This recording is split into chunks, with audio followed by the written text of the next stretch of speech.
قريب العفو يا مولاه ويا مغيث كل من دعاه.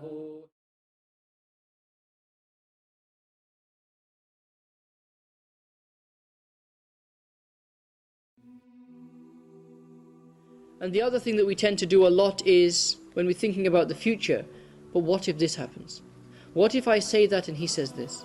What if I do this and that happens? What if, what if, what if?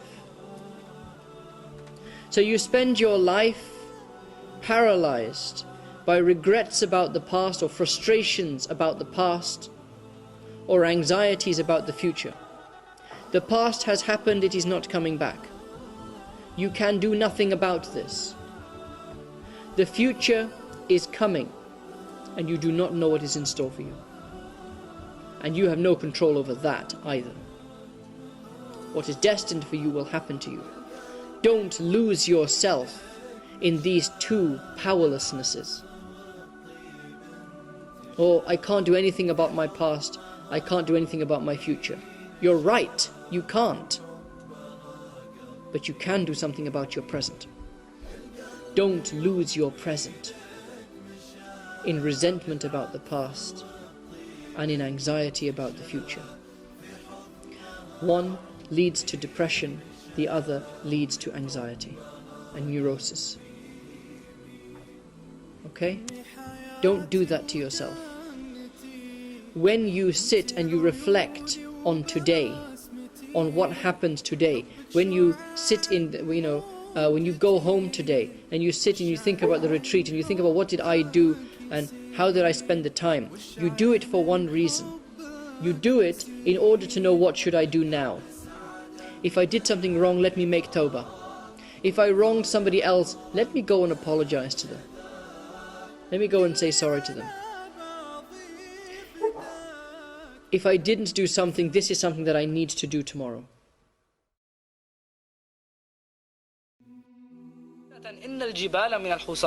A line of poetry to bring the account, he says that don't consider minor sins as minor, because indeed verily mountains are made from pebbles.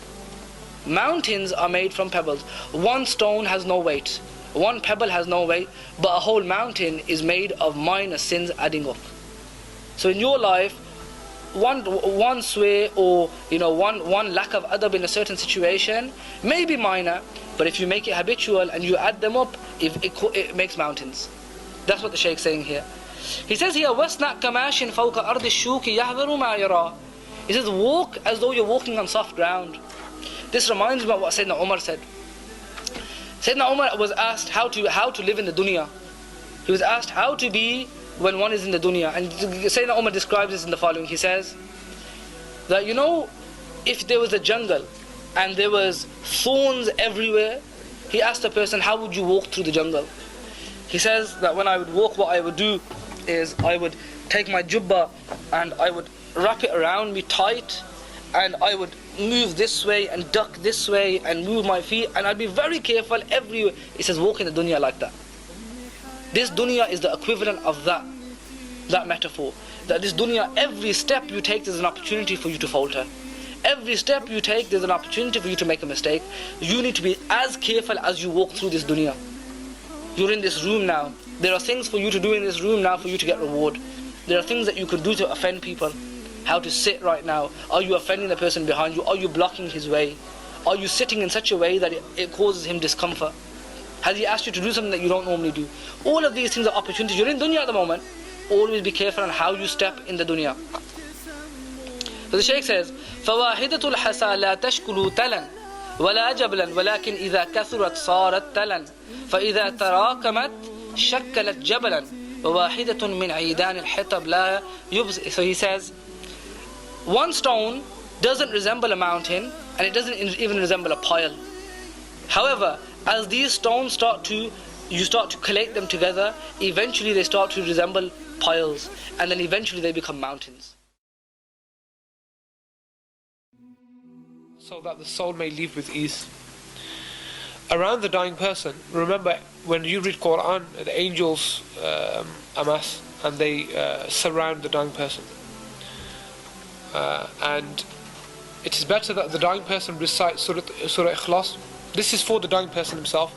If he can do it, make him read the Quran, make her read the Quran. Now why is this first? Because you may be dying anytime soon, correct? At least you'll know what to do. So if you know some Quran, recite that Quran.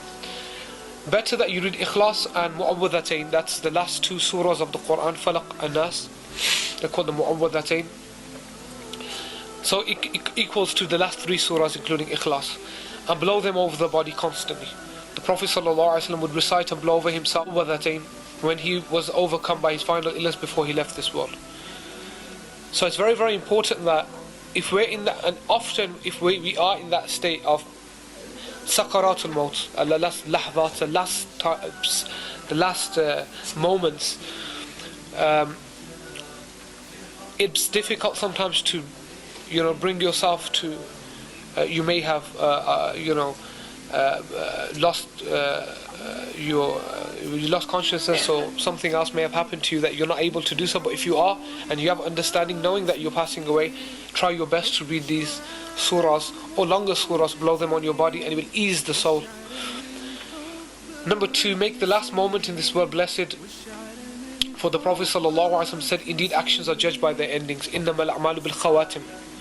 So that the last, Imam al-Ghazali says something fascinating here. He says, before you go to sleep the night time, make sure you do something good before you go to sleep, so that if you die on something good.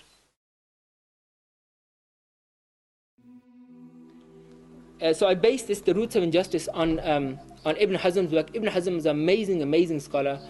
He has a kind of very short work. It's called Al-Akhlaq wa Siyar fi Madat al-Nufus. It's a book on just, it's translated into English as In Pursuit of Virtue.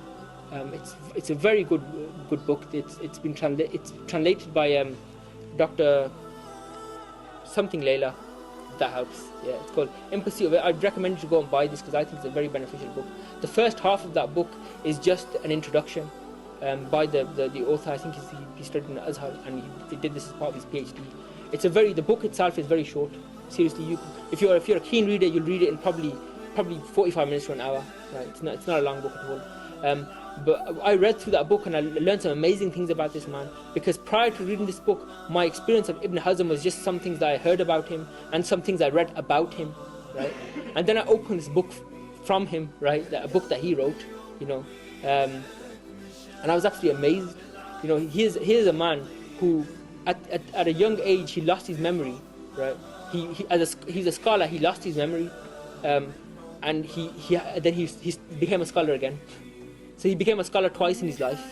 He became a scholar, lost his memory, and thought, I'm not gonna just lament over things that I've gone. I'm gonna start again. So he started the whole process again, and he became a scholar twice in his life. How many people can say that about?